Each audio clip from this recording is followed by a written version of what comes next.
Man, what a journey this has been. From the early hype and anticipation among novel fans before the release, to the mixed and confused reactions during those first few episodes, then the turnaround as more and more people started to recognize the adaptation's quality, all the way to the emotional rollercoaster of the season's climax. What a ride! On September 13th, 2025, Lord of Mysteries officially wrapped up its first season worldwide, covering almost the entirety of the novel's first volume. And honestly, I'm proud to say I got to experience it alongside all of you from the start to finish. So before we go into the key focus of today's video, which is giving a preview on future content expected to come to our screens in the second season, let's go over a short recap of all that went down during this delicious buffet of quality and emotions. The story begins with Zhou Mingrui, our original main protagonist, who ends up transmigrating into a world parallel our own, after trying what seems like a harmless luck enhancement ritual. This new world is later revealed to be filled with subtle mysteries and supernatural elements, all wrapped in a Victorian-era setting with strong steampunk vibes. After his strange transmigration, Zhou takes on a new identity, Klein Moretti, which is the name we'll come to know him by for most of the story. From there, the plot follows Klein as he tries to uncover the ominous and dangerous circumstances behind his transmigration, all while struggling to adapt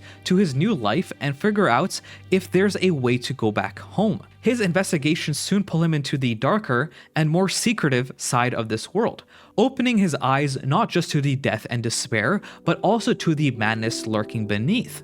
During this time, he suddenly becomes the leader of a newly founded secret organization, that being the Tarot Club, joins an official Beyonder team called the Nighthawks, becomes a Beyonder himself, learns about the sequence and potion power system, investigates mysteries tied to the Antigonus notebook, and even discovers the simple joy of Tingen's cheap bread and mutton soup. Along the way, we're introduced to several characters who play pivotal roles in Klein's journey.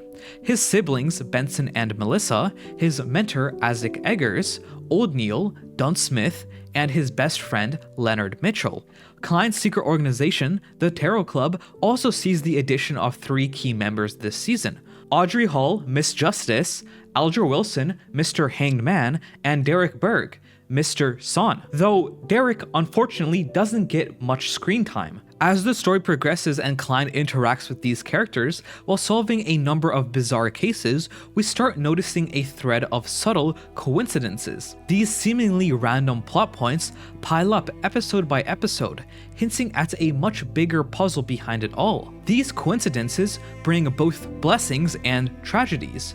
On the one hand, Klein advances faster than his peers thanks to learning about the acting method early on, but on the other hand, he faces devastating events like a city-wide calamity and the heartbreaking loss of several of his Nighthawk comrades.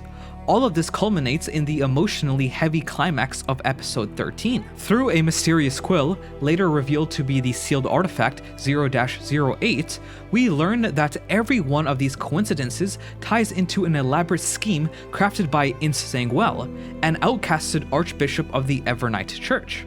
His plan is to obtain the ashes of Saint Selena as part of his bid to ascend into a Beyonder demigod. Everything, the death of the original Klein and his friends, Klein's repeated entanglements with the Antigonus family's notebook, the involvement of the demoness sect and the secret order, even the deaths of innocent bystanders, had been carefully orchestrated. We had to watch Dunn Smith, our captain, sacrifice himself to save Tingen, carrying the burden of both the living and the dead. We saw Leonard's usual carefree face, darkened by grief. We saw Melissa break down in front of her brother's tombstone. We saw the silent end of the captain and Daly's unspoken romance. And we saw Klein, heartbroken and shattered, barely escape with his life, forced to leave Tingen behind as he sets his sights on Backland, not just for answers, but for revenge. And that brings us to the next part of the video, where I'll briefly go over what we can expect from Season 2 of Lord of Mysteries, which is aptly titled Faceless after its novel counterpart. Most of Season 2 will take place in Backland, the capital of the Low-End Kingdom and the so-called City of Hope. This setting was teased at the very end of Season 1 and plays directly into the events of the first special episode, which is set to drop next year. That episode is pulling straight from the closing chapters of the first volume, featuring Klein's commission to hunt for a notorious pirate through the help of the Tarot Club and Mr. Azik. And given how good the action scenes already were in Season 1, this is guaranteed to be a hype-packed banger. Now about Backland itself, it's a noble-focused metropolis similar to Tingen, but much larger, wealthier, and more industrialized. It also happens to house the headquarters of nearly every major church and beyonder organization in the country, making it both the safest and most dangerous city in the kingdom. In Season 2, Klein goes undercover in Backland to secretly investigate those responsible for the Tingen tragedy, while hiding the fact that he has somehow come back from the dead, a truth that could label him as a heretical beyonder. The Demoness sect and the Secret Order continue to play huge roles here as main antagonist forces, while Klein continues to uncover more bits and pieces of history through Tarot Club interactions and Roselle's diary, especially through little son, Derek, who resides in a part of the world plagued with questions and darkness. The name of the volume, Faceless, is key. It reflects Klein's advancements to a higher sequence and his adoption of the new identity, Sherlock Moriarty, a name inspired by two legendary figures from a certain Victorian detective series.